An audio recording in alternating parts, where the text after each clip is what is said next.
Guys இந்த product நான் 2வது பாட்டில் வாங்கிட்டேன்னு சொன்னா நீங்க நம்புவீங்களா? இது Dermacoவோட ஸ்னெயில் பெப்டைட் 96 ஹைட்ரேட்டிங் சீரம். இதுல உங்களுக்கு 96% பியூர் ஸ்னெயில் செக்ரீஷன் ஃபில்ட்ரேட் இருக்கு.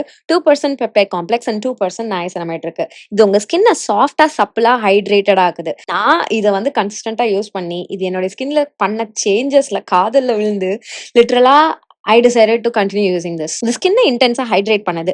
பிக்மெண்டேஷன் டார்க் ஸ்பாட்ஸ் எல்லாம் வந்து கம்மி பண்ணுது. ஸ்கின்னை வந்து சப்புலா வச்சுக்குது. ஹெல்தி ப்ளம்பி க்ளோயி லுக் வந்து கொடுக்குது. செம்ம லைட் வெயிட்டா நான் கிரீஸியா இருக்கு. இந்த பெப்டைட் காம்ப்ளெக்ஸ் என்னுடைய ஸ்கின்ல இருக்கக்கூடிய காலஜன் ப்ரொடக்ஷனையும் ப்ரோமோட் பண்ணுது அப்படின்றதுனால எனக்கு ஓவராலா என்னுடைய ஸ்கின் குவாலிட்டியை வந்துட்டு பெட்டரான ஃபீல். இந்த மார்னிங் அண்ட் நைட் டைம் 2 வேலையும் நீங்க தாராளமா யூஸ் பண்ணலாம். ஸோ இது ஒரு ரீபர்ச்சேஸா எனக்கு இருந்திருக்கிறதுல எனக்கே பெரிய ஆச்சரியமா இருக்கு. ஸோ ஒரு ஆல் இன் ஒன் ட்ரீம் சொல்யூஷனா உங்க ஸ்கின்னை பெட்டர் ஆக்குறதுக்கு ஒரு ப்ராடக்ட் பார்த்துட்டு இருக்கீங்கன்னா இந்த டெர்மகோவோட ஸ்னெயில் பெப்டைட் 96 ஹைட்ரேட்டிங் சீரம் நீங்க கண்டிப்பா ட்ரை பண்ணுங்க. ஆல்சோ மறக்காம ஸ்கிரீன்ல தெரியுற கூப்பன் கோட் யூஸ் பண்ணிக்கோங்க அடிஷனல் ஆஃபர் அவைல் பண்ணிக்கிறதுக்கு.